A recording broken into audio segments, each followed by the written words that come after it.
ओम नमः सिद्धेभ्यः जय श्री ओम नमः सिद्धेभ्यः जय श्री ओम नमः सिद्धेभ्यः। मंगलम भगवान वीरो मंगलम गौतम गणी मंगलम कुंद कुंदाद्यो जैन धर्मोस्तु मंगलम। सर्वमंगल मांगल्यम सर्व कल्याण कारकम प्रधानम सर्वधर्माणां जैनम जयतु शासनम जैनम जयतु शासनम जैनम जयतु शासनम। तो हमारा जो रचनाएं जो चल रही थी मध्यलोक की, आज अपन बात करेंगे।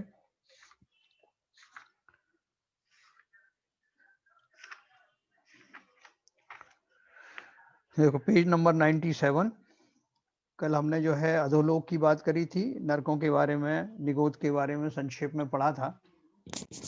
अभी मध्यलोक की बात करेंगे। वैसे आप देखें तत्वार्थ मंजूषा जो ग्रंथ है उन्होंने लिखा है, क्या नाम है, अरिका विज्ञानवती माता जी ने, और काफी 2 वॉल्यूम्स में है और बहुत विस्तार से उन्होंने तत्वार्थ सूत्र की टीकाएं की हैं, जिसमें ये सब रचनाओं का बहुत विस्तार से वर्णन है।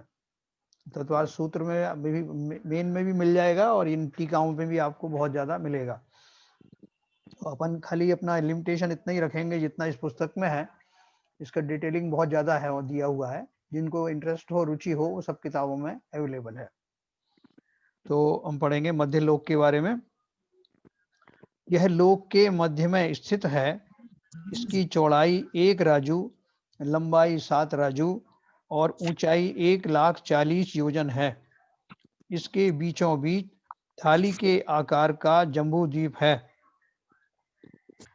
इसके बाद चूड़ी के आकार के असंख्य समुद्र व द्वीप हैं, जो एक दूसरे को घेरे हुए हैं और क्रमशः दूने दूने विस्तार वाले हैं। इन प्रमुख द्वीपों, समुद्रों आदि का विवरण आगे तालिका में दिया गया है। पेज नंबर 98 पर एक तालिका है जिसमें मध्यलोक में जो द्वीप और समुद्र हैं उनका वर्णन दिया गया है। और इसमें ये चार्ट निकालिए, इसमें 2-3 अपन बात करेंगे। इसमें देखो द्वीप की जगह पे कॉलम में चौथे नंबर पे वारुणीवर द्वीप है। वारुणीवर द्वीप का लिखा है कि इसका जो समुद्र है उसके बाहर वारुणीवर समुद्र है। पानी का रंग शराब के समान है, पानी का स्वाद भी शराब के समान है ना, ये इसमें लिखा है। फिर 5वें नंबर पे क्षीरवर द्वीप है ना, इसलिए वारुणीवर वगैरह का जल जो है अभिषेकली काम में नहीं लिया जाता। 5वें नंबर पे जो क्षीर सागर है, ये क्षीरवर द्वीप के पास में क्षीरवर समुद्र है, जिसे क्षीर सागर भी कहते हैं, जिसका पानी का रंग दूध के समान है और स्वाद भी दूध के समान ही है। इन सभी समुद्रों में कोई ऐसे मगरमच्छ आदि जलचर नहीं होते। और 6वें नंबर पे घृतवर द्वीप दिया है। घृतवर द्वीप में दिया है, इसके आगे घृतवर समुद्र है और घृत के समान इसके पानी का रंग है, घी जैसा, और घी के समान ही इसका पानी का स्वाद है। उसके आगे एक 2-3 जो और दिए हैं उनमें सब में ईख रस के समान इनका, इक्षुरस के समान पानी का रंग है और उसी के अनुसार स्वाद दिया है। ये अन्य संख्या द्वीप तक ऐसा ही है। और लास्ट का जो द्वीप दिया है स्वयंभू रमण द्वीप, अंतिम द्वीप, स्वयंभू रमण समुद्र सामान्य जल के समान है और पानी का स्वाद सामान्य होता है। और यहाँ बड़े बड़े मगरमच्छ आदि होते हैं, महामच्छ जिसकी अपन बात करते हैं ना, वो मच्छ यहीं पर होता है। और जो कि पंचम गुण स्थानवर्ती होते हैं, चाहे सम्यक दृष्टि होते हैं और उनको पंचम गुण स्थानधारी के हिसाब की तरह ही व्रत नियम संयम धारण किए रहते हैं और बहुत बड़ी अवगाहना वाले होते हैं। कभी कहीं इसमें जगह आया होगा वर्णन, तो अपन पढ़ेंगे। उसी के कान में वो छोटा सा जो तांदुल मच्छ होता है, और जो ये कल्पना करता है कि इतने बड़े मच्छ के मुंह में से नाव जैसी जहाज के जहाज निकल रहे हैं, बड़ी बड़ी मछलियां निकल रही हैं, लेकिन ये किसी को खाता क्यों नहीं? क्योंकि उसके परिणाम वैसे नहीं है। लेकिन वो जो उनके उसके कान में जो रहता है छोटा सा मच्छ, रघु मच्छ कहलाता है, या सॉरी तंदुल मच्छ कहलाता है, उसको ऐसा भाव होता है कि अगर मैं होता इसकी जगह पर तो एक को भी नहीं छोड़ता। और इस भाव के कारण वो मर करके नरक में जाता है। जबकि ये बड़ा वाला है, इसके चिंतन वैसा नहीं होता। तो अपन उसमें प्रसंगवश ही आया, अपन ने इसलिए पढ़ा। अभी देखिए पेज नंबर 99 पर, जम्बू द्वीप के चारों ओर लवण समुद्र, फिर धातकी खंड द्वीप, फिर कालोदधी समुद्र, फिर पुष्करवर द्वीप है। पुष्करवर द्वीप के बीच में मानसोत्तर पर्वत होने से इस द्वीप के दो भाग हो गए हैं। क्षीर सागर पांचवा समुद्र है। इसका जल स्वच्छ और त्रस्त जीवों से रहित होता है। 8वां द्वीप नंदीश्वर है। 11वां द्वीप कुंडलवर है और 13वां द्वीप रुचकवर है। 13वें द्वीप तक आकृत्रिम चैत्यालय हैं, जो अपन ने पढ़ा था। इसके आगे असंख्य द्वीप हैं और अंतिम द्वीप स्वयंभू रमण है। ऐसे रिंग के हिसाब से, ऐसे चूड़ी के आकार में एक दूसरे को घेरे हुए असंख्यात द्वीप हैं और समुद्र हैं। द्वीप समुद्रों का विस्तार। मध्य लोक में प्रत्येक द्वीप के पश्चात। सर एक प्रश्न है। हाँ, तो ये जो पहले जो इन्होंने दिया पहली लाइन में, तो इसका मतलब ये शेप तो मतलब एक तरह से रेक्टेंगुलर टाइप की शेप है, लंबाई नहीं, चौड़ाई, और उसके बीच जो द्वीप है वो गोलाकार है। हाँ, जैसे जम्बू द्वीप बोला कि ये थाली के आकार के, तो मतलब गोल हो गया। ये पर सब जो गोल पर ही जो हैं। नहीं, पर जो इन्होंने ये बताई चौड़ाई, लंबाई और ऊंचाई, तब तो हाँ, ये आयताकार हो गया ना। हाँ, जो जैसे आप उसको फ्रंट एलिवेशन में देखेंगे ना, जो एंड एलिवेशन या जिसकी फिगर आपको दिखाई देती है, जो उसमें आप देखेंगे तो वहां पर जो इस तरह का प्रमाण दिया है, जब आप फ्रंट एलिवेशन देखेंगे, और जो अगर आप प्लान में देखेंगे ना, तो प्लान में वो सर्कुलर ही आएगा। आपने इसका फर्स्ट जो एलिवेशन दिया ना, जो लाल जिनवानी वगैरह में, और इसमें भी दिया सेकंड पेज के ऊपर में, जो पुरुषाकार में जो दिया है, तो वहां पर उन्होंने जैसे हाइट दी है उसकी 14 राजू, है ना, तो वो 14। इसके हाँ, 100 पेज पे उसका वो कट सेक्शन दिया हुआ है टॉप का, वो सारा सर्कुलर है। हाँ, वो पूरा सर्कुलर ही रहेगा, क्योंकि यस, ये जो लंबाई चौड़ाई उन्होंने इसी हिसाब से निकाली होगी, या तो जो उसका रेडियस है ना, रेडियस को इस तरह से दिया है उन्होंने। लेकिन ये मेनली जो उसका एंड एलिवेशन है, एंड एलिवेशन में आप देखेंगे जैसे 14 राजू उसका टोटल हाइट दी है, तो उसमें बीच में कितने डिस्टेंस के ऊपर में उनकी स्थिति है, वो स्थिति दिखाने के लिए वो दिखाया। लेकिन अंदर में जब आप प्लान देखेंगे तो प्लान में वो सर्कुलर ही आएगा। नहीं, जो अंदर जो द्वीप हैं हाँ, वो आयतकार हो सकते हैं। नहीं, द्वीप वगैरह कोई भी आयताकार नहीं, देखो अपन ने पढ़ा, इसमें भी और भी पढ़ेंगे आगे। इसमें नहीं, तो जो लंबाई उसकी चौड़ाई ऊंचाई दे रखी है ना सर, लंबाई तब चौड़ाई तो दे रखी है ना सर। आयताकार हाँ, हुआ फिर वो। देखिए इसकी लंबाई चौड़ाई द्वीप की दी हुई है, आप देखिए हाँ, इधर, आप इस पे पेज नंबर 97 पे, हाँ, तो उसमें इसमें जो दी है ना, इसकी चौड़ाई 1 राजू, लंबाई 7 राजू और ऊंचाई 1,40,000 योजन है। ये मध्य लोक। इन्होंने जो मध्य लोक है ना, मध्य लोक का हाँ, बताया है, वो जो रेक्टेंगुलर है, लेकिन हाँ, उसके अंदर में लिखा है ना, देखो, यह लोक में मध्य में स्थित है, इसकी चौड़ाई 1 राजू, लंबाई 7 राजू और ऊंचाई 1,40,000 योजन है। इसके बीचों बीच थाली के आकार का जम्बू द्वीप है। वो सही है। हाँ, हाँ, तो वो जो रेक्टेंगल है उसकी बाउंड्री वैसी है, आप बराबर बोल रहे हैं। भाई उसके साहब, बीच में, एक बात बताऊं, ये हाँ, एक एक एक एक एक चित्र दिया हुआ है विद्युत क्षेत्र वाला, या हाँ, निकाल लीजिए। हाँ, उसमें विद्युत क्षेत्र में रेक्टेंगल भी बना करके सुमेर पर्वत के चारों तरफ गोल कैसा बनाया है, ये देख लेंगे, आपको समझ में आ जाएगा। नहीं वो इसमें ही विद्युत दिया है क्षेत्र को देखिए, बाबूजी, विद्युत 100 क्षेत्र, पेज पे वही दिया है, बीच में है वो रेक्टेंगुलर है। हाँ, बीच में रेक्टेंगुलर है, उसके अंदर हाँ, सुमेर पर्वत है, सुमेर पर्वत को फिर गोल कर दिया है। देखिए, रेक्टेंगल होते हुए भी गोल कैसे किया हुआ है, वो गोल कैसे है, ये समझ में आ जाएगा। नहीं, ये जो रेक्टेंगल आप बोल रहे हैं ना सीबीजन साहब, जी, ये रेक्टेंगल नहीं दिखाया है। एक्चुअली क्या है कि कोई चित्र बनाने से पहले उसकी बाउंड्री बनाते हैं ना, बाउंड्री है तो तो चित्र ये है। बाउंड्री है खाली उसकी। अच्छा अच्छा, हाँ, कोई भी किताब में जब कोई चीज दी जाती है तो एक बाउंड्री के अंदर में वो दी जाती है, तो ये बाउंड्री उसके लिए नहीं बनाई उस है। बाउंड्री की बात नहीं कर रहा हूँ मैं, सेंटर में जहाँ जम्बू द्वीप लिखा है, हाँ, हाँ, वहाँ 100 रेक्टेंगल पेज कहाँ पे है, है। उसमें और क्या रेक्टेंगल है कहाँ सर? है? विद्युत क्षेत्र लिखा हुआ, विद्युत क्षेत्र पे। अरे सर, मैं 100 पेज पे बात कर रहा हूँ। हाँ, 100 ओके पेज सर, में, ओके सर, 100 पेज नई की नहीं किताब बात, में बाबूजी, नई किताब की बात कर रहा हूँ। हाँ, उसमें कहाँ है नई की रेक्टेंगल बात कर कहाँ रहे है? हो? बीच में जो जम्बू द्वीप लिखा है हाँ, अच्छा अच्छा, वो वो तो जो व्हाइट कलर का है वो रेक्टेंगुलर ही है ना। नहीं नहीं, वो तो रेक्टेंगल थाली नहीं है, जम्बूदीप तो थाली के आकार का जैसे गोली दिखाई ना सर इसमें, गोल ही है, अच्छा जम्बूदीप तो गोल दिखाया है। सारा गोल है। बात इन्होंने ये बताया उसका आउटलाइन जो है वो जो शुरू में लिखा है मध्यलोक की जो आउटलाइन है, चौड़ाई इतना इतना, लंबाई इतनी, तो उसके बीच में एक जो फिर सब सर्कुलर फॉर्म में दिखाया है। अच्छा अच्छा, तो हाँ अंदर अंदर जो भी रचनाएं हैं वो सब सारी सर्कुलर है। हाँ सर्कुलर हाँ हैं, सर, हाँ सर, गोल है। और बाहर की बाउंड्री जो है वो आयताकार है। हाँ, अच्छा क्योंकि आप उसका टोटल जो अब एक 3 डायमेंशनल फोटो है इसका, थ्री हाँ डायमेंशनल फोटो जब आप देखेंगे तो मैं इसको भेजूंगा आपके पास में, कलर्ड फोटोग्राफ है उसमें, जो क्यूबिक में उसमें योजन में राजू में जो दिया है वो उसका वो बताया हुआ है, इस तरह रेक्टेंगल में बताया। हाँ तो आगे चलते हैं। जम्बू द्वीप के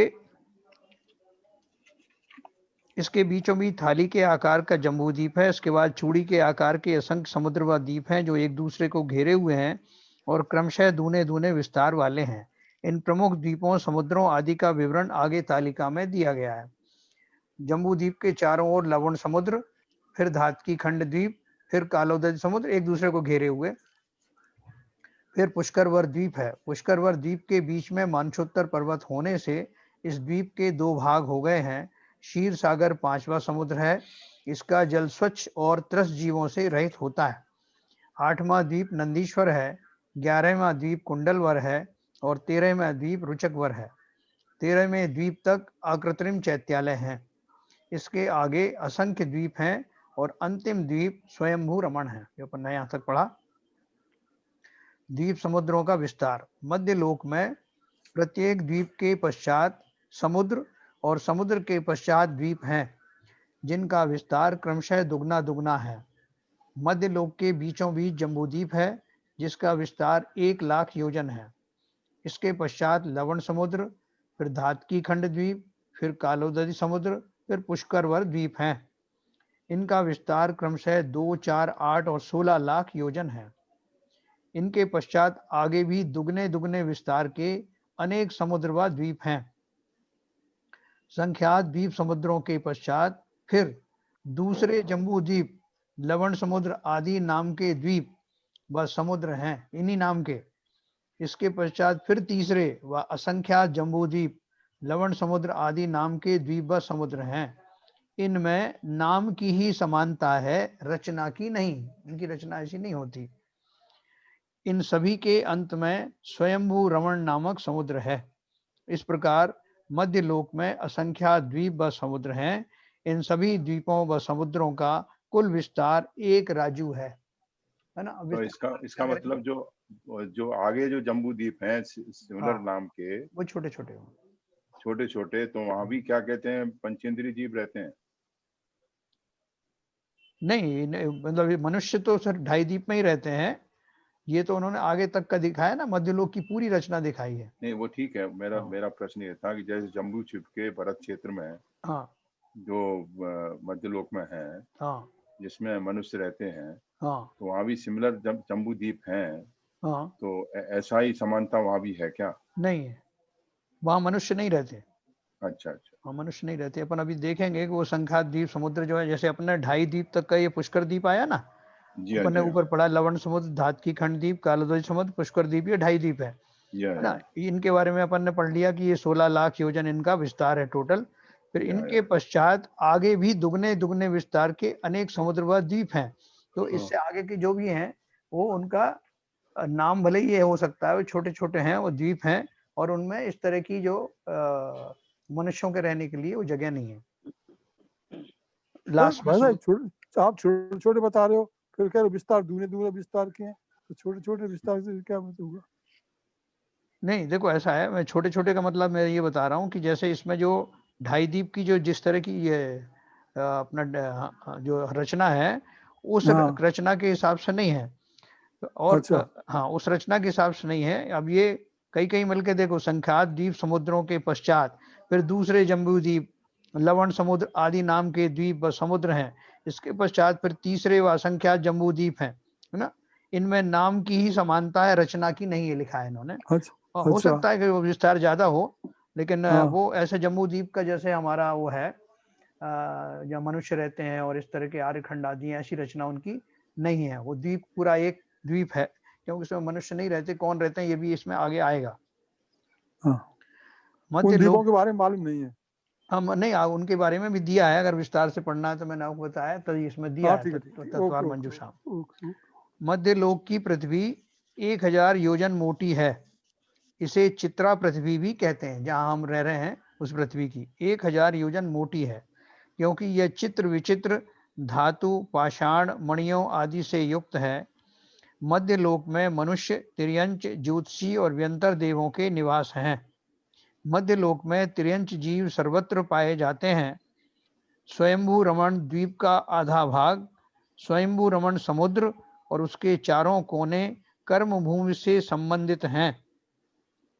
वहां पर मात्र त्रियंच पाए जाते हैं। देखो क्या लिखा है उन्होंने, ढाई द्वीप का तो अपन ने पढ़ लिया कि मनुष्यों के रहने का स्थान इतना ही है। फिर ये बोल रहे हैं स्वयंभू रमण द्वीप का आधा भाग, स्वयंभू रमण समुद्र स्वयं और उसके चारों कोने कर्म भूमि से संबंधित हैं। वहां पर मात्र त्रियंच पाए जाते हैं, है ना। क्योंकि जैसे अपन ने वो महामच्छ की बात करी ना, वह महामच्छ जो होता है और वहां पर वो उसको उसी तरह से पंचम गुण स्थानवर्ती बताया जाता है। ऐसे बहुत सारे जीव होंगे, इनको सम्यक दर्शन भी है, चाक्षमिक सम्यक है, और जो नियम संयम का पालन करते हैं लेकिन रहते हैं वहां पर सारे त्रियंश ही रहते हैं, मनुष्य नहीं रहते। स्वयंभू रमण समुद्र पर्यंत असंख्यात द्वीप व समुद्र तिर्यंक समभूमि पर तिरछे अवस्थित हैं, अतः इसे तिर्यक लोक भी कहते हैं, है ना। तिरछे लिखे है, द्वीप व समुद्र तिरछे अवस्थित हैं। फिर देखिए अढ़ाई द्वीप, अढ़ाई द्वीप जिसके में मनुष्य रहते हैं, जम्बू द्वीप, लवण समुद्र, धातकी खंड द्वीप, कालोधी समुद्र और पुष्कर द्वीप का मानुषोत्तर पर्वत तक का आधा भाग, जिसे पुष्करार्ध भी कहते हैं, अढ़ाई द्वीप क्षेत्र है।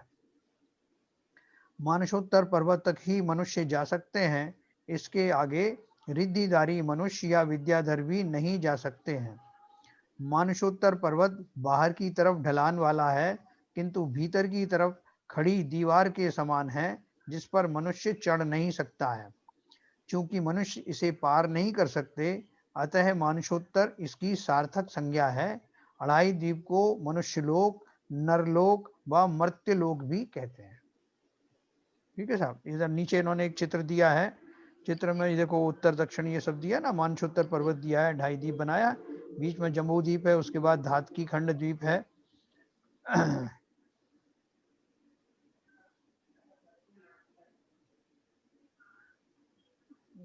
इसमें चित्रा पृथ्वी कहाँ पर है? इसमें चित्र में चित्रा पृथ्वी नहीं दिखाई है।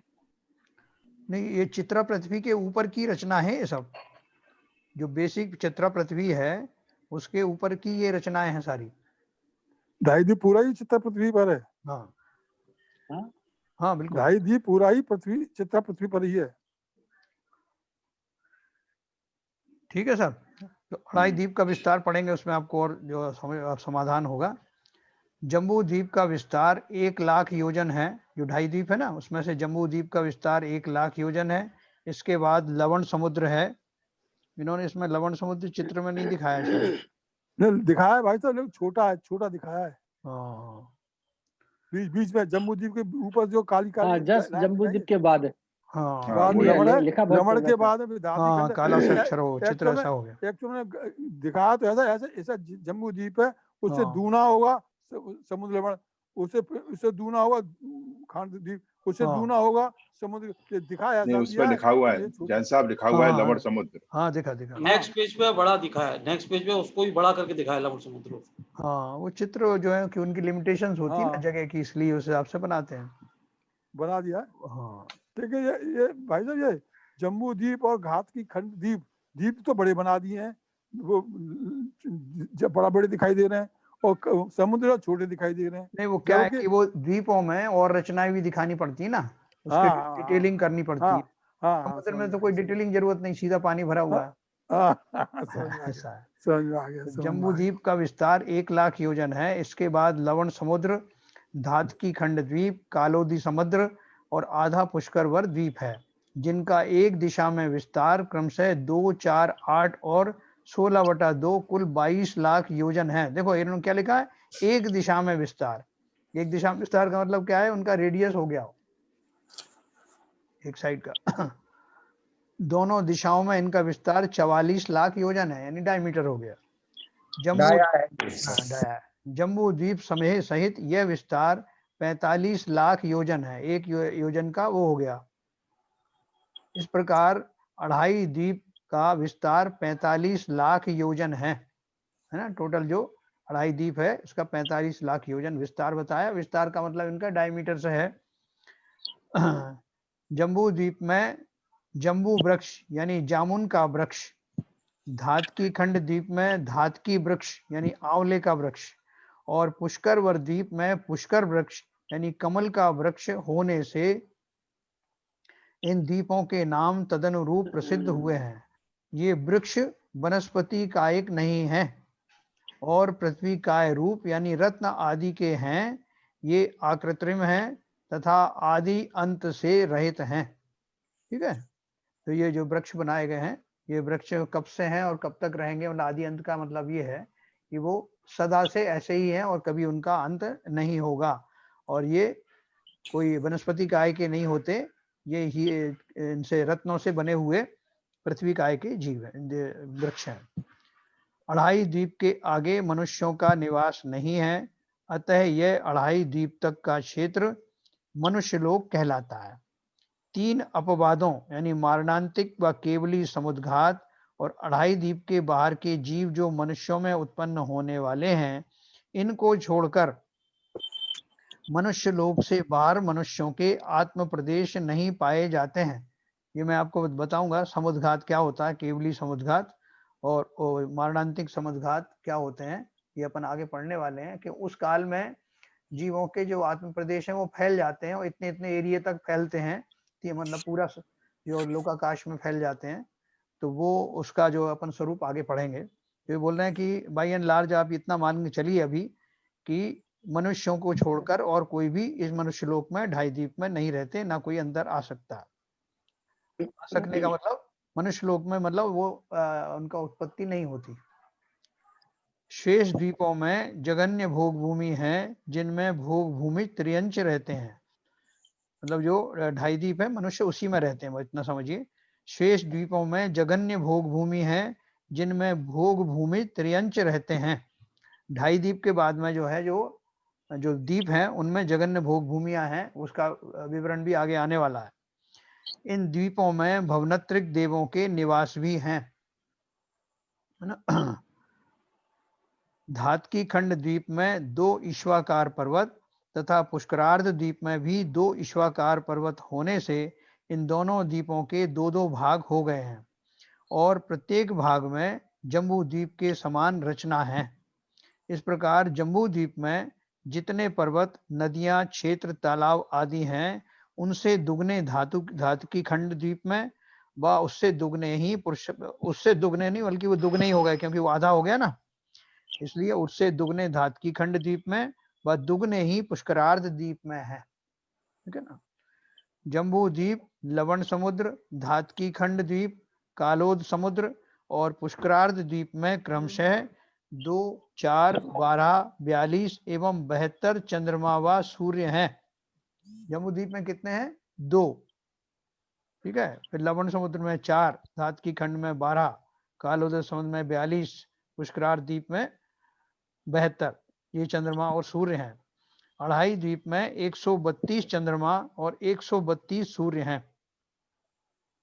ये सभी चंद्रमा तथा सूर्य यानी नक्षत्र, तारे आदि के साथ सुमेरु पर्वत के चारों ओर चक्कर लगाते हैं और इस कारणवश रात दिन और ऋतु परिवर्तन होता है। जैन आगम के अनुसार पृथ्वी स्थिर है और सूर्य, चंद्रमा आदि भ्रमणशील हैं। अढ़ाई द्वीप के बाहर सूर्य व चंद्रमा अधिक संख्या में हैं और ये स्थिर हैं, ये परिक्रमा लगाते नहीं अढ़ाई द्वीप के बाहर के। जम्बू द्वीप में 2 सूर्य और 2 चंद्रमा हैं। एक सूर्य जम्बू द्वीप की प्रदक्षिणा 2 दिन रात में करता है। मध्य लोक में असंख्यात सूर्य व चंद्रमा हैं। और इसमें आगे कहीं आप पढ़ेंगे कि उनकी जो सूर्य चंद्र की जो अलग अलग कक्षाएं होती हैं, अलग अलग ऑर्बिट्स में अलग अलग मौसम के हिसाब से उनका मूवमेंट होता है। तो वो उस दिन जो ये पूछ रही थी ना निशु कि वहाँ अमेजन में, अफ्रीका में कुछ जगह ऐसी है जहाँ पर 6 महीने का दिन 6 महीने की रात रहती है। तो उसका कारण एक तो टोटल में 2 जो है सूरज हैं, उनकी कक्षाएं अलग अलग समय में अलग अलग होती हैं। तो कुछ ऐसा होता होगा अरेंजमेंट कि एक जो है सूर्य वहां से गुजरा और तब तक दूसरे का प्रकाश वहां पड़ने लगा, तो ऐसे वो 6 महीने तक दिन, ऐसा कुछ संयोग बनता है। मैं डिटेल तो इसमें मैंने कभी पढ़ा नहीं है, होगा कहीं ना कहीं। इस तरह से वो 6 महीने 6 और का दिन और 6 महीने की रात का कुछ ऐसा बनता होगा। तो भाई साहब कई गैलेक्सी होंगी, कई हाँ, कई गैलेक्सी कई होंगी, तो हाँ। पृथ्वी भी कई होंगी फिर, कि पृथ्वी एक ही है? नहीं, पृथ्वी तो एक ही है, बाकी और दूसरी चीजें है ना, तो नक्षत्र ग्रह तारों नक्षत्र में तारे सूर्य, हाँ है ना। उसमें पृथ्वी भी आती है ना प्लैनेट्स में। तो पृथ्वी तो यही है ना, एक एक उपग्रह जो वही है, तो मैं कह रहा हूँ। यही है। तो सूर्य कई हो गए, चंद्रमा कई हो गए, तो हाँ। जुपिटर भी कई होंगे, कई और जो 9 जो बताए वो कई होंगे। तो फिर सब मिला करके तो अलग अलग गैलेक्सी हो गई, अलग अलग पृथ्वी भी हो गई बहुत सी। पृथ्वी तो एक ही बताई, इसमें लिखा भी है जैन हाँ आगम ठीक के है, नहीं अनुसार ये पृथ्वी मेरी स्थिर है। मेरी मेरे मतलब मेरे हाँ, ज्यादा क्वेश्चन नहीं है, हाँ। ज्यादा दिमाग मत देना, लेकिन ऐसे ऐसे लेकिन मेरी प्रश्न, ऐसे प्रश्न करो ही मत जिससे दूसरों के दिमाग चलने लगे। अच्छा sorry sorry sorry sorry sorry मेरे दिमाग भाई भाई से इसलिए मैं पूछ बैठा। दिमाग दिमाग नहीं चलने आप सही कह रहे हो। दिमाग चलने के भी 2 मीनिंग होते हैं। हाँ। एक तो दिमाग अच्छा चल रहा है, एक बोलते हैं इसका दिमाग चल गया।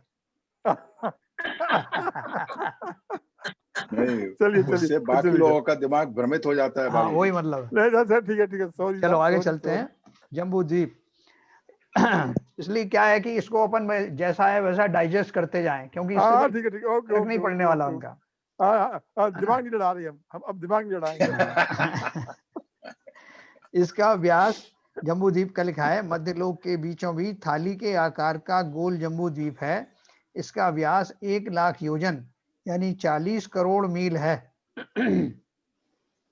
इसके विदेश क्षेत्र में जम्बू यानी जामुन का वृक्ष होने के कारण इसका नाम जम्बू द्वीप पड़ा है। वो जामुन का वृक्ष भी वही जैसा बताया पृथ्वी का एक है, वनस्पति का एक नहीं होता। इस द्वीप में पूर्व से पश्चिम तक लंबे हिमवान, महाहिमवान, निषद, नील, रुक्मी और शिखरी नामक 6 कुलाचल पर्वत होने से यह 7 क्षेत्रों में यानी भरत, हेमवत, हरि, विदेह, रम्यक, हिरण्यवत और ऐरावत में विभक्त हो गया है। जो जम्बू द्वीप की बात कर रहे हैं ना अपन, तो जम्बू द्वीप के जो विभाजन है वो 7 क्षेत्रों में हो गया, जिसमें से एक भरत क्षेत्र है, एक ऐरावत क्षेत्र है। इस साइड में भरत क्षेत्र है तो अपोजिट साइड में उसका पूरा रिंग के उस साइड में ऐरावत क्षेत्र है, और बीच में ये हेमवत, हरि, विदेह, रम्यक और हिरण्यवत करके ये 5 और भी इसके क्षेत्र हैं। ऐसे 5-7 भागों में बट गया है।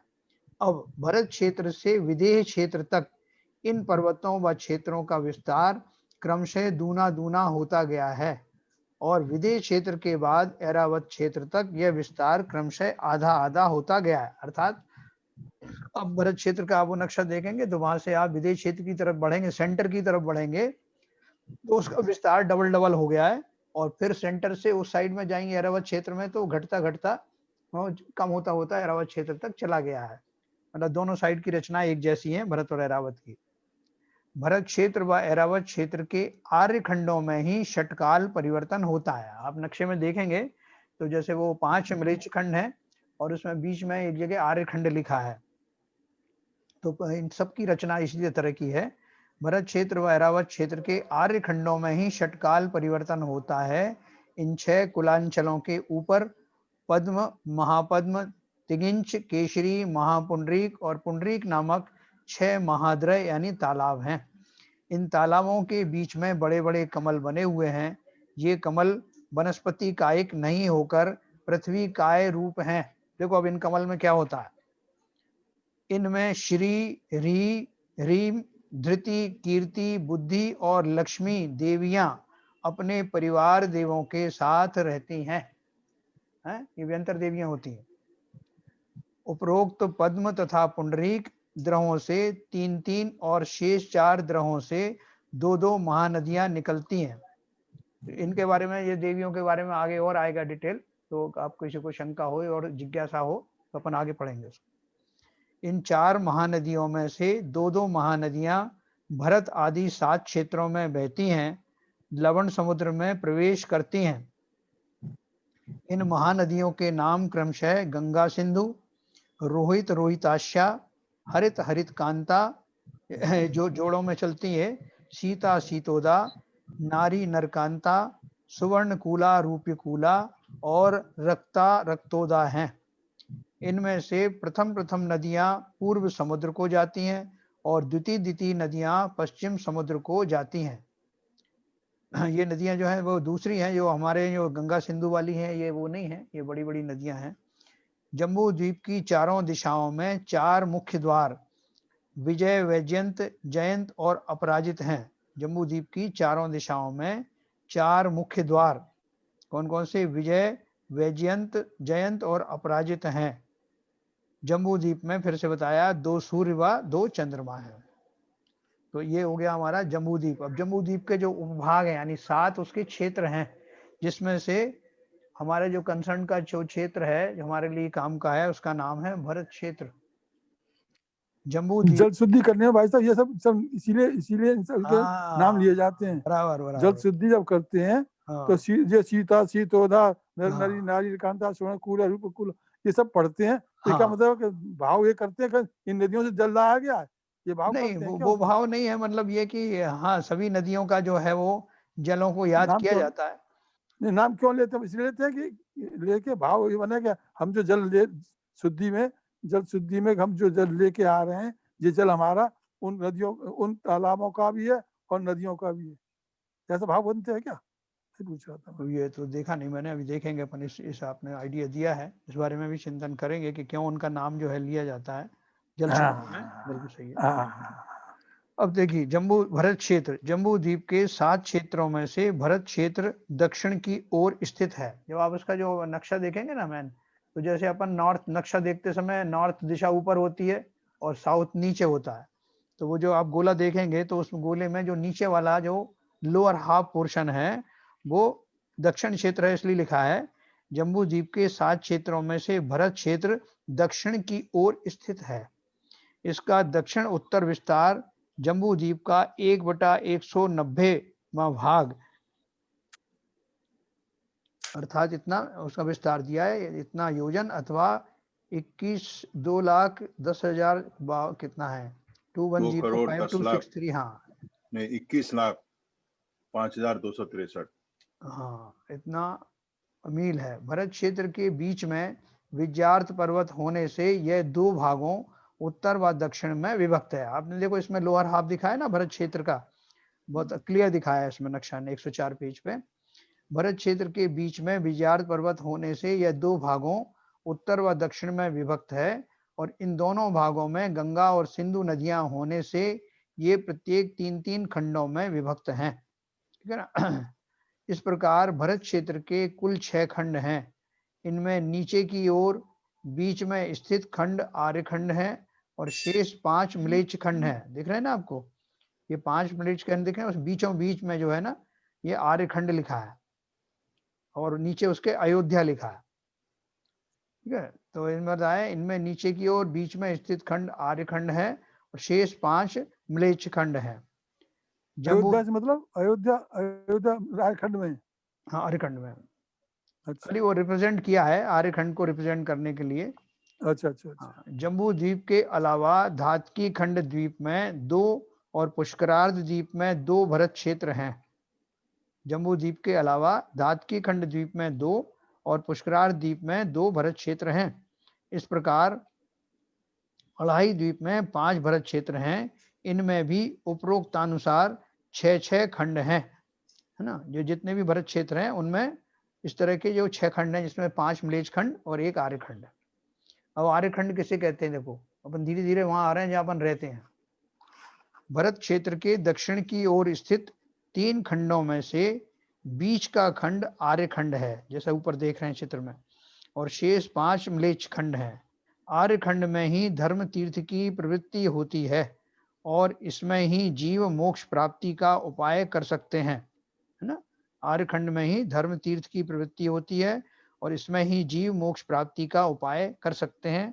और सभी शलाका पुरुष, तीर्थंकर आदि महापुरुष आर्य खंड में ही जन्म लेते हैं।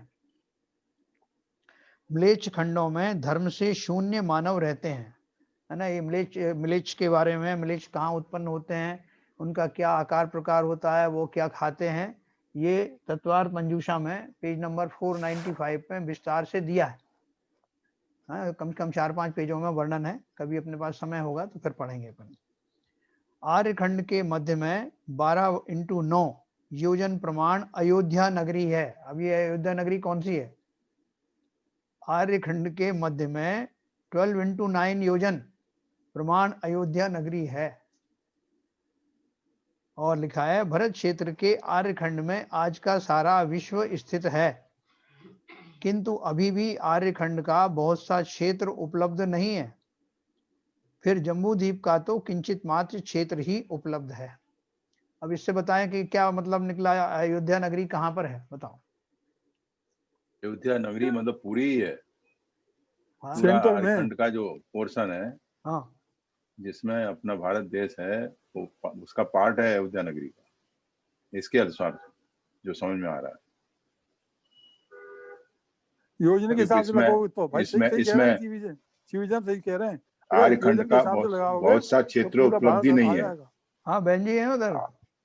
नहीं, भरत क्षेत्र के आर्यखंड में आज का सारा विश्व स्थित है। वो तो आर्यखंड टोटल का बताया ना। हाँ, टोटल में वही तो कहा। हाँ, लेकिन ये और अयोध्या किंतु अभी नगरी भी तो बीचों आर्यखंड बीच का में। बहुत सा क्षेत्र उपलब्ध नहीं, फिर जम्मू द्वीप का। आर्यखंड के मध्य में 12x9 योजन प्रमाण अयोध्या नगरी है। हाँ, बात तो हमारा जो मध्य में अपनी पड़ता है अयोध्या यार। नगरी है उसका 12x9 योजन कहाँ है उसका क्षेत्रफल? यही तो बोल रहा हूँ मैं। हाँ, तो ये पूरा ही क्षेत्र है अयोध्या नगरी। पूरा भारतवर्ष जो है, हाँ यस, बिल्कुल भारतवर्ष से अयोध्या भी है, आगे, पूरा भारत अयोध्या है। भारतवर्ष से भी आगे, जो पहले पुराने जमाने में भारतवर्ष हुआ करता था, जो वहां तक गया था इंडोनेशिया तक। हाँ। पाकिस्तान सब उससे हाँ, इंडोनेशिया पाकिस्तान तो बहुत पीछे रह गया हाँ पास में। तो ये अखंड पूरा भारत। ही इस हिसाब से अखंड भारत जो पहले था वो पूरा अयोध्या नगरी मेरे हिसाब इसके हिसाब से तो बनती है। अगर आप ऐसा हाँ, मानेंगे, सही बात। एक मिनट, अगर आप ऐसा मानेंगे तो अपने यहाँ आया ना कि हुंडा और सुटनी काल के दोष के कारण जो सभी तीर्थंकर अयोध्या नगरी में जन्म लेते हैं, उन्होंने इस काल में सभी ने अयोध्या नगरी में जन्म नहीं लिया, है ना। वो तो बात सही है। तो इसका अर्थ ये है, अगर पूरा भारतवर्ष होता तो पूरा अयोध्या में आ जाता ना वो। इसलिए तो फिर ये 12 और 9 योजन काफी लंबा चौड़ा एरिया है ये, यस है ना। 8 माइल का एक योजन होता है। तो लगा सकते बहन जी नहीं है क्या? बहन जी ने पढ़ा है बहन जी है। बहन जी है। हाँ बताओ बहन बहन जी जी, कुछ आपने बोल कहीं लेंगी, पढ़ा हो तो। बोल रही। लेकिन और वैसे भी एक चीज और है, जो ये नगरों इत्यादि का या भूमि का जो प्रमाण किया जाता है, वो वाला योजन लिखा है शास्त्रों में कि वो 2000 कोस का होता है। हाँ वो भी लिखा है। हाँ, अगर ऐसे मानेंगे तो बहुत ही अंतर हमें- आ जाएगा। और पूरे संसार को अगर हम अब ये मान लेंगे आर्यखंड है, हाँ तो फिर तो उसका जो बीचों बीच वाला हिस्सा कौन सा होगा? भारत तो एक साइड में आ जाता, बीचों बीच आता ही नहीं बीचों है। बीच में जो पूरा विश्व जाएगा। टोटल कंफ्यूजिंग है सर। हाँ, तो ये इसका कुछ आइडिया नहीं हो रहा है, क्योंकि वो अयोध्या नगरी जो अभी वाली है वो तो हो नहीं सकती, पहली बात। और अगर पूरे भारत देश को मानते हैं तो वो भी नहीं हो सकती, क्योंकि फिर वो बात आती है हुंडा और सुटनी काल के कारण सभी तीर्थंकरों ने अयोध्या में जन्म नहीं लिया। तो फिर वो अयोध्या अगर भारतवर्ष पूरे भारत के बराबर होती तो उनका जन्म उसमें ही होता, अयोध्या ही मानी जाती वो। साइंस भी थोड़ा सा अलग बोलती है ना। साइंस भी कहती है पहले एक टुकड़ा था, फिर वो टूट के पानी के से उसके बीच में पानी आ गया, उसके 2 महाद्वीप बन गए, फिर 7 बन गए, अब 8वां महाद्वीप बनने लग रहा है, ऐसा साइंस भी बताती है। और कुछ हाँ। ऐसे क्षेत्र हैं जो पूरे के पूरे मतलब पूरा का पूरा द्वीप ही पानी के अंदर चला गया, वो है ही नहीं, वो क्षेत्र ही नहीं है, वो भूमि ही नहीं है। तो उसमें परिवर्तन काल के हिसाब से आता गया होगा। तो अब पता नहीं कौन सा कहाँ पे है, क्या है। हाँ, वैसा है वैसा है। और ये गंगा और सिंधु पर नदी भी ये वाली नहीं है ना। पर इतना समझ में आता है कि हाँ। जैसे ये लिखा है कि मलेच्छ खंडों में काल परिवर्तन नहीं होता, पर हाँ। अपने पास अभी जो सारा विश्व है उसमें तो काल परिवर्तन के हिसाब से व्यवस्था हो रही है। मतलब जैसे इंसानों की जो आयु है, लंबाई चौड़ाई है, वो काल के हिसाब से लगभग सब हमारे जैसे ही हैं विश्व में रहने वाले लोग। नहीं बहन जी, ये पूरा विश्व को तो अपन आर्यखंड ही माना गया है, ये हाँ, मलेचखंड नहीं है। तो वो ये तो इतना तो निर्णय होता है कि ये मलेचखंड नहीं है। हाँ, इसी बाबूजी तो वही तरह। परेशान हो गए थे, कहीं मलेचखंड में तो नहीं आ गया। क्योंकि नहीं, यहाँ पे मुझे किसी ने काल बता दिया था क्योंकि कि यहाँ पे आपको काल परिवर्तन का असर देखा जा रहा है और हाँ। मलेचखंडों में काल परिवर्तन नहीं होता, तो ये पूरा का पूरा आर्यखंड ही है। हाँ, आर्यखंड ही है। बस, इतना नहीं, तो बात केवल अयोध्या नगरी की चल रही है, उसका हाँ, जब कंफ्यूजन क्लियर नहीं हो रहा है। अब पूरे आर्यखंड के हिसाब से जो बीच में पड़ता है उसको लगा लो, वहाँ अयोध्या होगी। हाँ, चलिए कोई बात नहीं है, अपन थोड़ा सा इसका आइडिया ले लिया अपन ने कि हम बीच में है वो। और लेकिन ये भी पक्का है कि जो वर्तमान विश्व है, आगे आया भी है, इसमें लिखा भी है एक जगह कि जो वर्तमान विश्व है, जितने भी कॉन्टिनेंट्स हैं यहाँ पर, एशिया, ऑस्ट्रेलिया, ये सारे जो हैं ये आर्यखंड में ही आते हैं, कहीं लिखा मिलेगा आपको आगे। भाई साहब एक बात बताओ, जी। ये जो हमारे जो तीर्थंकर हैं, हाँ। उनकी बाड़ी जो है वो खिरती है। हाँ, अब उन्होंने जो बाड़ी खिरी, उनकी क्या नाम है, भारत भारत वो भगवान महावीर, वो आदिनाथ भगवान की, हाँ, उसमें वो जो क्षेत्र था, और उसके बाद में महावीर स्वामी की जो बाड़ी खिरी, तो जो बहुत समय निकल गया, तो ये संरचना जो है चेंज हो गई होगी। तब तक तो कहीं पानी आ गया, कहीं द्वीप चले गए, कहीं पृथ्वी नहीं चली नहीं गई, नहीं, कहीं कुछ हो गया। ये जो परमानेंट रचना है उसके बारे में ही वर्णन आता है।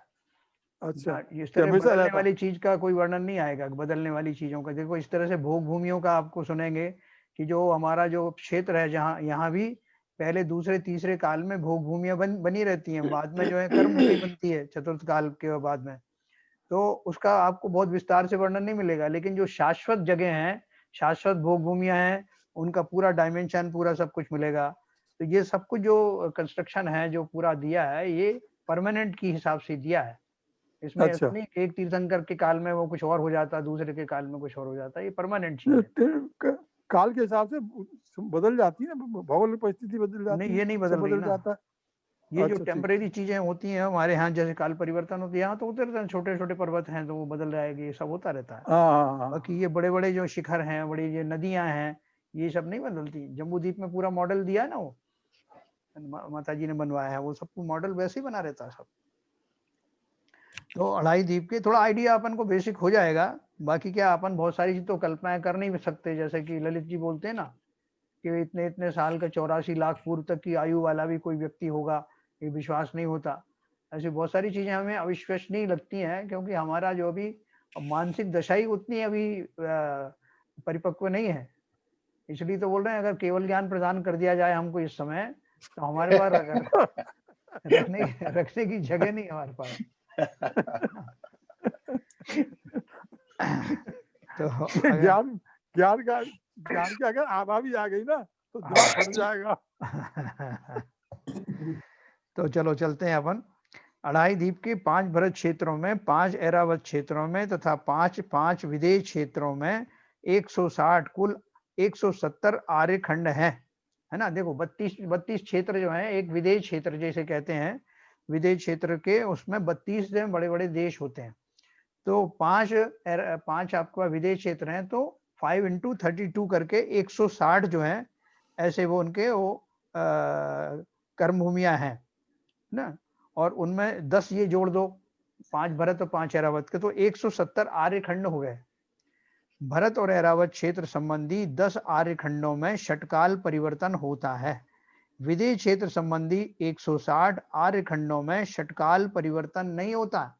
इसलिए वहां पे निरंतर जो है वो महापुरुष आदि होते रहते हैं, केवली होते रहते हैं, वहां से जाते रहते हैं, ठीक है ना। और हमेशा दुखमा सुखमा नामक चौथे काल के प्रारंभ जैसा वातावरण बना रहता है, ठीक है। कर्म भूमियां हैं तो वहां पे वो कल्प वृक्षों वाली बात नहीं है, वहां पे ये असी मसी ये कृषि आदि टाइप का ही चलता रहता है। लेकिन वहां पे जो चतुर्थ काल है, जिस तरह का जो चतुर्थ काल में हमारे यहाँ होता है, वो चतुर्थ काल वहां हमेशा वैसा बना रहता है। अब देखिए अगला है ऐरावत क्षेत्र। षटकाल से सर क्या मतलब है? षटकाल परिवर्तन होता है, ये अपन ने पढ़ा ना, षटकाल का क्या पहला काल, मतलब है? दूसरा काल, तीसरा काल, चतुर्थ काल, पंचम काल। 6 काल होते हैं ना। अच्छा अच्छा, उससे है। हाँ वो है, ठीक है ना। अब ऐरावत क्षेत्र के बारे में चलते हैं। जम्बू द्वीप के उत्तर की ओर ऐरावत क्षेत्र स्थित है। देखो एक इस किताब में बहुत सरल भाषा में लिखा हुआ है, बाद में भी किसी को कोई कंफ्यूजन हो, सबके पास किताबें हैं, उसमें से पढ़ना, आप 2-3 बार पढ़ेंगे तो आपको क्लियर आ जाएगा एकदम। ऐरावत क्षेत्र, जैसे यहाँ भरत क्षेत्र है, उस साइड में ऐरावत क्षेत्र है। जम्बू द्वीप के उत्तर की ओर ऐरावत क्षेत्र स्थित है। इसमें भी भरत क्षेत्र की भांति विजयार्ध पर्वत व नदियां होने से इसके 6 खंड आर्यखंड व 5 म्लेच्छ, एक आर्यखंड व 5 म्लेच्छ खंड हैं। धातुकी खंड में एक सेकंड, जरा इसमें निशान लगा लूं आपका, विदेश क्षेत्र में। तो जम्बूद्वीप के उत्तर की ओर ऐरावत क्षेत्र स्थित है। इसमें भी भरत क्षेत्र की भांति विजयार्ध पर्वत व 2 नदियां होने से इसके 6 खंड, एक आर्यखंड व 5 म्लेच्छ खंड हैं। धातकी खंड द्वीप में 2 और पुष्करार द्वीप में भी 2 ऐरावत क्षेत्र हैं। इनमें भी पूर्वोक्तानुसार 6 खंड हैं। इस प्रकार 2.5 द्वीप में कुल 5 ऐरावत क्षेत्र हैं, है ना, 2-2 और 1, जैसे 5-5 जैसे भरत हैं, 5 ऐरावत। अब विदेश क्षेत्र, अभी अपन अर्घ चढ़ाते हैं ना, तो वो 5 भरत 5 ऐरावत संबंधी 10 क्षेत्रों का अपन चढ़ाते हैं ना, तो वो सब याद रखना भी मामा जी के, अपन किसका अर्घ चढ़ा रहे हैं, क्यों चढ़ा रहे हैं। भरत 30-24 का चढ़ाते हैं, 30-24 के में पढ़ते 30-24 का चढ़ाते हैं 5 भरत 5 और 10 6 समय 24 के 720 जनेन्द्र नमः। हाँ, तो अब जब आप चढ़ाएं तो अपने वो नक्शा अपने दिमाग में डालना, और अपन को एकदम क्लियर हो जाए कि कहाँ की जो है कर्म भूमियां हैं, कहाँ पे तीर्थंकर हो रहे हैं, किनको मैं प्रणाम कर रहा हूँ। फिर विदेश क्षेत्र देखिए, विदेश क्षेत्र का नाम तो बहुत सुना आपने। विगत देह अर्थात देह रहित सिद्ध भगवान विदेह कहलाते हैं, क्योंकि उनके कर्म बंधन का उच्छेद हो गया है, अथवा देह के रहते हुए भी जो शरीर के संस्कारों से रहित हैं। वहां मतलब ये विदेह का मतलब बता रहे हैं, वहां रहने वाले मनुष्य देह का उच्छेद करने हेतु यत्न करते हुए विदेहत्व को प्राप्त किया करते हैं। मतलब वहां पे एक रेगुलर फीचर है सिद्ध होना, विदेही होना, देह रहित होना एक रेगुलर फीचर है, इसलिए उसका नाम विदेह क्षेत्र डाला है। भरत और ऐरावत क्षेत्रों में तो एक काल में ही विदेह होते हैं, जबकि इस क्षेत्र में सदैव धर्म की धारा अविच्छिन्न रूप से बहती रहती है ना। देखो इन्होंने क्या लिखा है, बस थोड़ा लोग कंफ्यूज हो सकते हैं। भरत और ऐरावत क्षेत्रों में तो एक काल में ही विदेह होते हैं, इसका अर्थ क्या है? चतुर्थ काल में होते हैं। हाँ, विदेह होते हैं, सिद्ध बनते सिद्ध होते हैं। सिद्ध बनते हैं। यहाँ विदेह क्षेत्र नहीं होता कि एक काल में विदेह क्षेत्र बनता है, नहीं सिद्ध होते हैं, सिद्ध होते हैं। जबकि इस क्षेत्र में सदैव धर्म की धारा अविच्छिन्न रूप से बहती रहती है, क्योंकि वहां सदा विदेही जन यानी अरहंत भगवान रहते हैं। वहीं चला जाए जैन साहब। वहां जाने के बहुत से लोग प्लान कर रहे हैं। नहीं प्लान कर रहे हैं तो आप भी बना लो प्लान, हम सबको ले कोई फ्लाइट हो तो सही है, लोगों ने फ्लाइट हो तो तो बनाया सही है कि भाई देखो ऐसा है, आप बोलते हो कि पंचम काल में इस क्षेत्र से मोक्ष नहीं है, तो वो बोलते हैं कि कोई बात नहीं है, अपन फ्लाइट चेंज करेंगे, यहाँ से विदेश क्षेत्र यानी मरण होकर के विदेश क्षेत्र में जन्म लेंगे और वहां पे तपस्या करके अगली फ्लाइट से चले जाएंगे। जैसे पहले चंद्रमा पे पृथ्वी पर लोगों ने जमीनें बुक करी थी जी और लोगों ने बहुत पैसे उसमें लगा दिए थे, वैसे ही कोई आ जाएगा विदेश क्षेत्र में बुकिंग कराने वाला, तो फिर कह रहे हैं ना एस के जैन साहब से बुक कर लो सबको। देखो ज्यादातर जो जीव है ना, वो जो जीव है वही विदेश क्षेत्र में उत्पन्न होते हैं जिनके ऐसे उत्कृष्ट भाव होते हैं, उस योग्य भाव होते हैं। खाली ये कह देने से नहीं कि नहीं साहब हम तो इस बात का खंडन कर देते हैं कि पंचम काल में मोक्ष नहीं जा सकते, हम फ्लाइट चेंज करके चले जाएंगे, लेकिन वो चेंज करने वाले जो भाव हैं वो उनके ऊपर ध्यान देते नहीं, खाली लॉजिस्टिक्स पे जाते हैं कि कैसे जाएंगे, फ्लाइट पकड़ के जाएंगे, कैसे जाएंगे, किस तरह से निकल जाएंगे। लेकिन जो मेन भाव हैं, जिन भाव पूर्वक विदेश क्षेत्रों आदि में जन्म लेते हैं जीव, वो अद्भुत होते हैं। इसलिए अगर हमको वास्तव में ऐसा ही करना है तो आज से और अभी से हमारे भावों में ऐसी शुद्धता का निर्माण करें।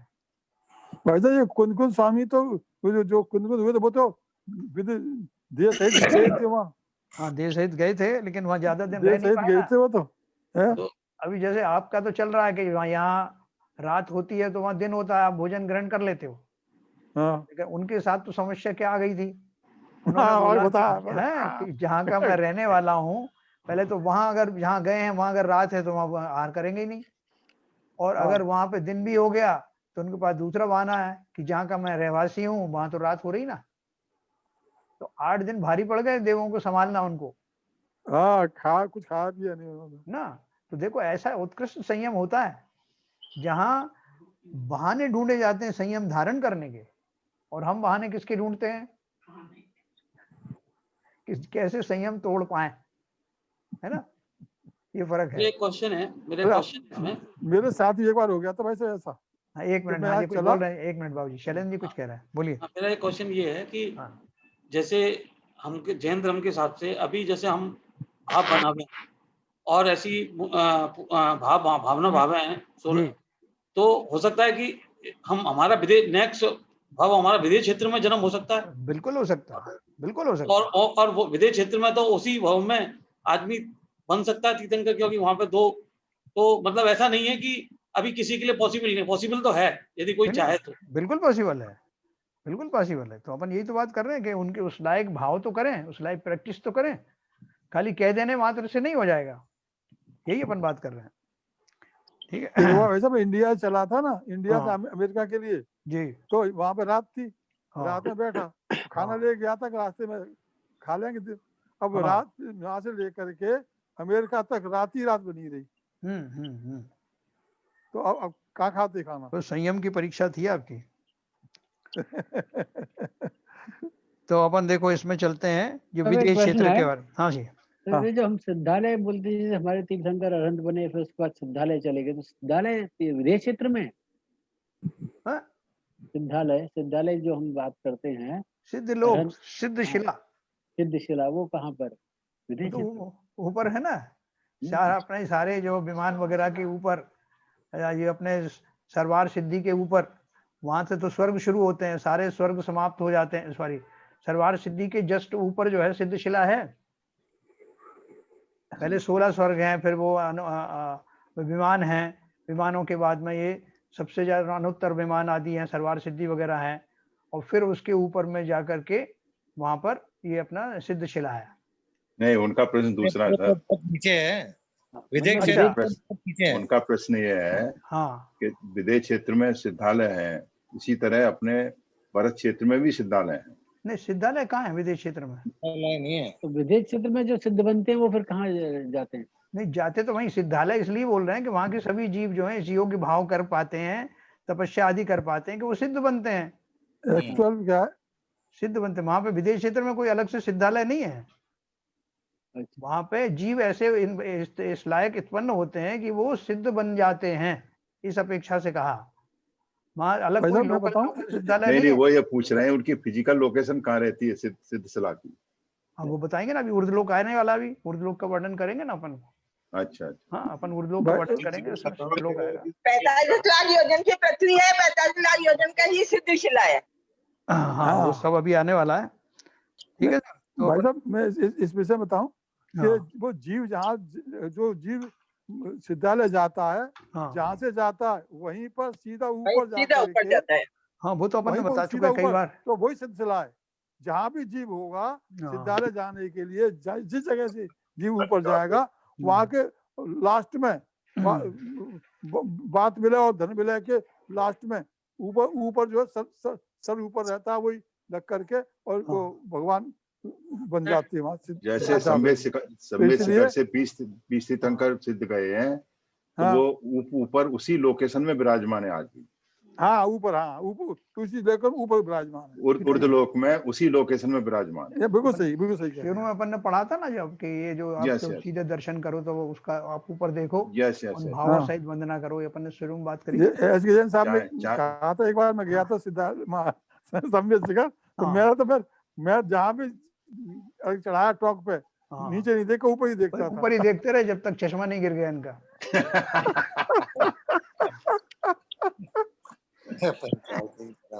ठीक है, देखो भाव तो वहां आते हैं, बहुत उत्कृष्ट भाव आते हैं। अगर अपन को ये सब बात मालूम हो, सिद्धांत मालूम हो, तो जब उन भावों से अपन वंदना करते हैं तो वास्तव में जीव खो जाता है।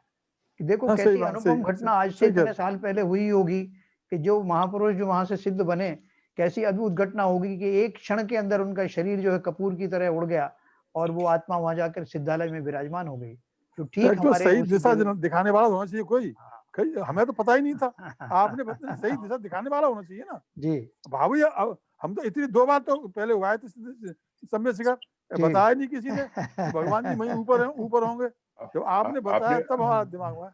आपने टूरिस्ट गाइड लिया ही नहीं था उस समय। तो देखो अपन तो वो चरणों की तरफ देखते रहते हैं, चरण बने हुए हैं, बस नीचे ही बस चावल चढ़ाया और चल दिए अपने। लेकिन वो पूरी नीचे की घटना तरफ देखो, जाना।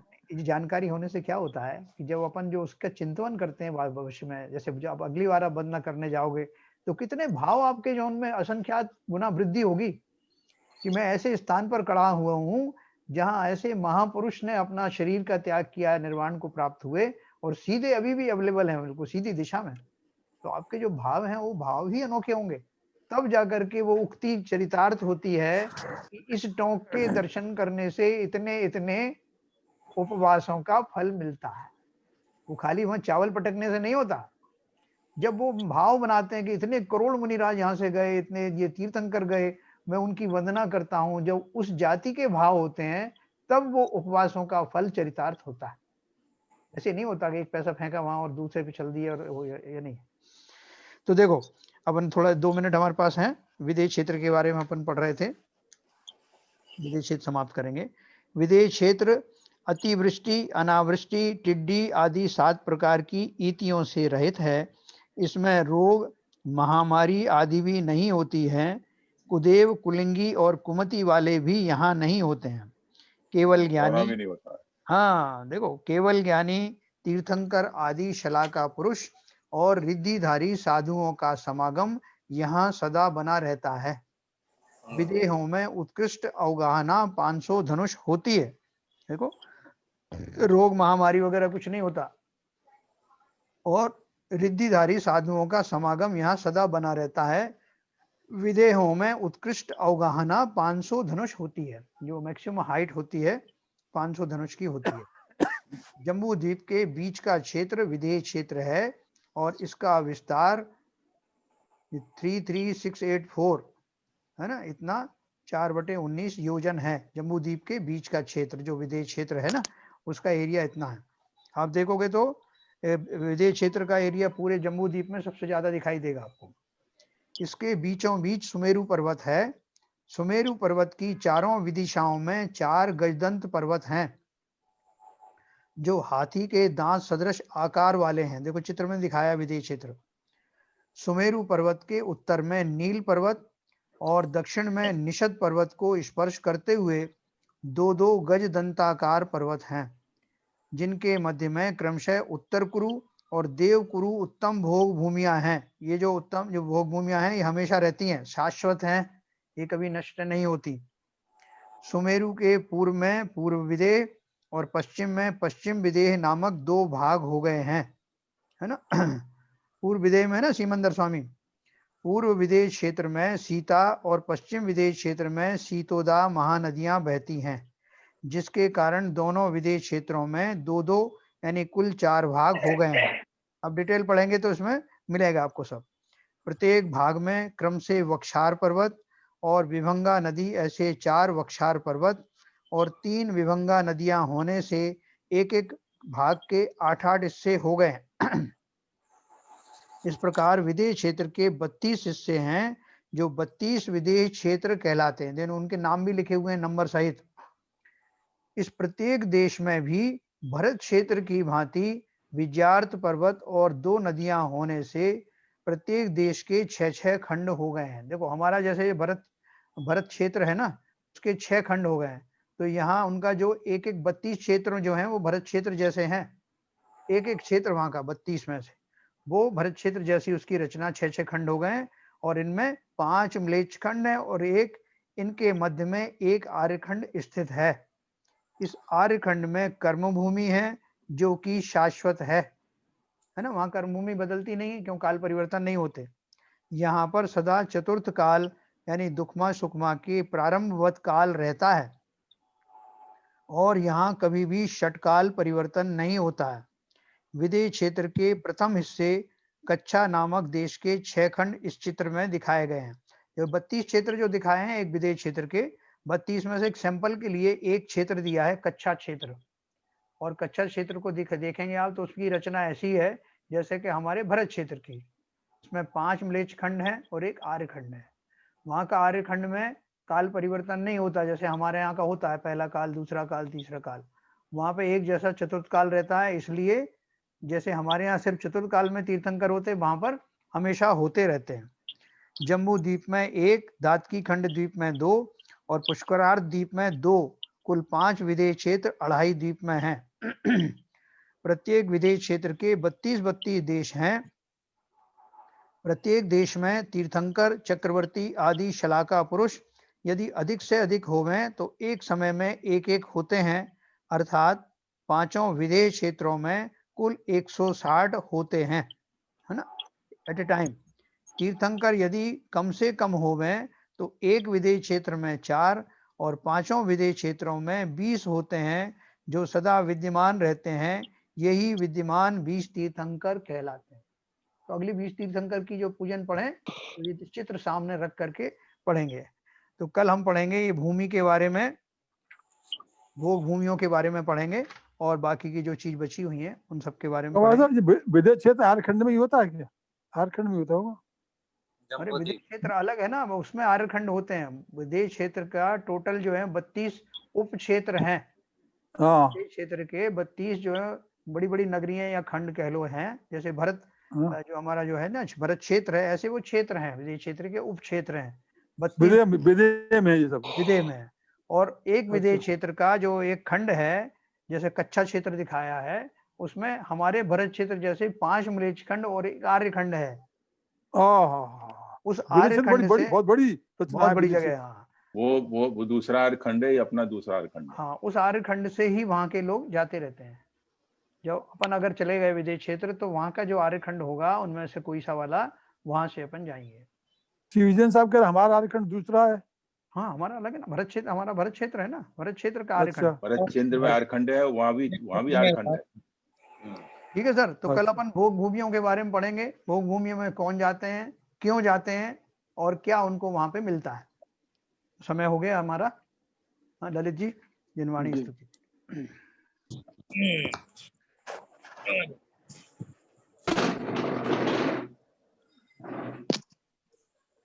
नित्यतम नाश विको ज्ञान के प्रकाश विको अपरभास विको भानु शिव खानी है। यहो द्रव्य जान विको बंध विधि भान विको सपर पिछान विको परम प्रमाणी है। अनुभव बताए विको जीव के जताए विको काहू न सताए विको भव्य और आनी है। जहाँ तहाँ तार विको पार के उतार विको सुख विस्तार विको यही जिनवाणी है। ये जिनवाणी भारती तो है जपू दिन रैन, जो तेरी शरणा गए सो पावे सुख चैन। जिनवाणी के ज्ञान से सूझे लोकालो, तो वाणी मस्तक धरो सदा देते हैं दो, सदा देते हैं दो। जिनवाणी माता की जय।